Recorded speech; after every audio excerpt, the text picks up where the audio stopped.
अंदर डिवाइनिटी का पोटेंशियल है, शक्ति है, उसको कैसे जगाया जाए, उसकी क्या टेक्निक है, उसकी क्या इंजीनियरिंग है, उसको आज हम पूरे दिन आपके साथ डिस्कस करेंगे। और आशा है कि जब आप शाम को जाएंगे तो आपको लगेगा कि हाँ, हमने अंतरतम के कोर को कहीं उसका स्पर्श पाया है, कहीं उसका संस्पर्श किया है, और उसमें जो शांति, सुख और नीरवता या चैन है वो बाहर की दुनिया में कहीं भी उपलब्ध नहीं हो सकता है। ये हमारा बताने का उद्देश्य है। और उस चीज को पूरा करने के लिए स्वामी रामकृष्ण परमहंस एक बड़ा अच्छा उदाहरण देते हैं। वो एक प्रश्न है, जैसे प्रश्न पूछते हैं, फिर समझ में आ जाएगी बात हम क्या बताना चाहते हैं। देखिए, दो चीजें होती हैं। चावल जो बनता है वो किससे? धान की फसल से चावल बनता है। मतलब धान होता है, धान के ऊपर का जो खोल होता है जिसको भूसी कहते हैं, राइस ब्रैन कहते हैं, वो निकाल दीजिए तो चावल बनता है। तो आप एक चीज ये बताइए कि लाइफ स्पैन जो है, मतलब कितने दिन तक चलेगा, वो धान का ज्यादा होगा कि चावल का ज्यादा होगा? धान का ज्यादा होगा। अपने लिए सब लोग तालियां बजाइए, बहुत बढ़िया। धान का ज्यादा होगा।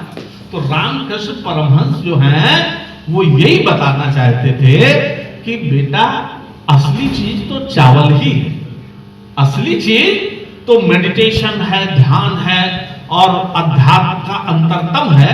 लेकिन जब तक उसके ऊपर बाहर खोल का आवरण नहीं चढ़ेगा तो वो जल्दी खराब हो सकता है। इसीलिए हमारे ऋषियों ने क्या किया कि कुछ कर्मकांड बनाया, कुछ विधियां विकसित करी, कुछ चीजों को बताया, और फिर उसके साथ में फिर जब दोनों चीजों को जोड़ दिया तो क्या है कि जो आध्यात्मिक उपलब्धि मिलती है वो एवरलास्टिंग, वो ज्यादा समय तक चलती है। आदमी भटकेगा नहीं, अपने रास्ते से विलग नहीं होगा जिस उद्देश्य को लेके चला है। तो क्या है, ये जो उपासना है, जो उपासना की प्रक्रिया है, ये असली बात क्या है कि वो चावल के ऊपर का खोल है, असली चीज नहीं है जो हम बताना चाह रहे हैं। जैसे कि बच्चा जब पढ़ता है तो क्या होता है, सबसे पहले क्या पढ़ता है? A for Apple.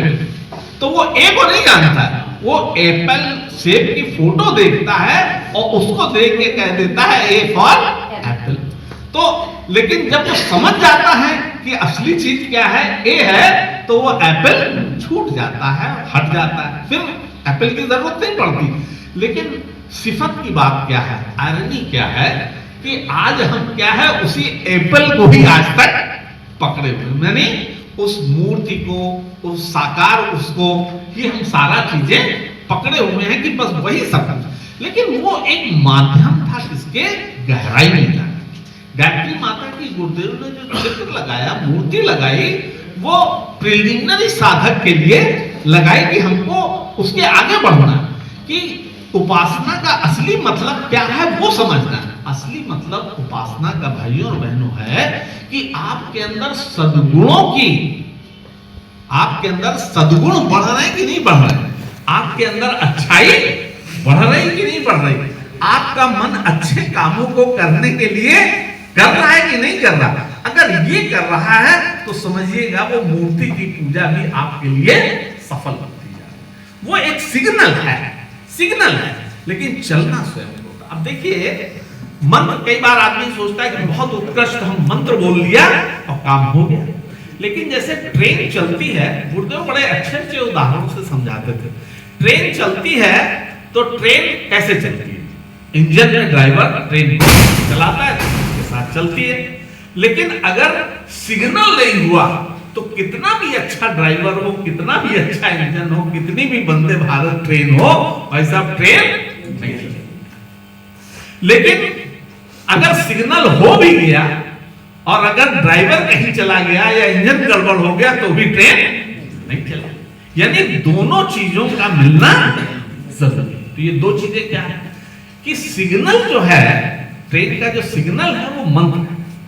ट्रेन का सिग्नल क्या है? मंत्र है।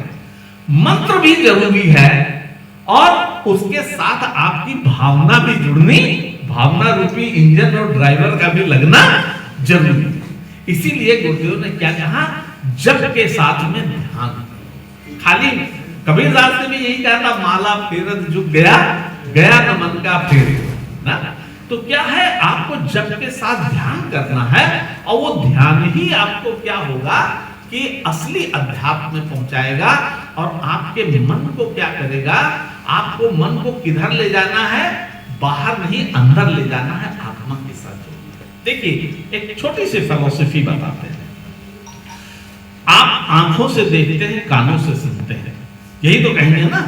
लेकिन दर्शन में अध्यात्म ने कहा कि ये बात गलत है, साइकोलॉजी में कहा ये बात गलत है। ना आंखें देखती हैं, ना कान सुनता है। जब तक आंखों के साथ मन नहीं जुड़ता है, जब तक कान के साथ मन नहीं जुड़ता है, तब तक ना कान सुन सकता है, ना आंखें देख सकती। आपने बहुत बार देखा होगा, आप कई बार सोचते रहिए, अगर मन आपका शांति गुण चला गया और आपकी आंखें खुली हैं, आपके सामने से कोई गुजर जाएगा, आपको दिखाई नहीं पड़े, क्योंकि आपका मन आपके साथ नहीं। तो क्या है, तो यदि मन जो है आप जहां ले जाना चाहे ले जाए। मन ही क्या है कि बहुत कोमल भी है और वो उतना ही स्ट्रॉन्ग। तो इस मन को कैसे ले जाना है अंतरतम में, तो हम सबसे पहले आपको उपासना की पद्धति बताना है। उपासना देखिए क्या है, दो शब्दों से मिलकर बना है, उप और आसन।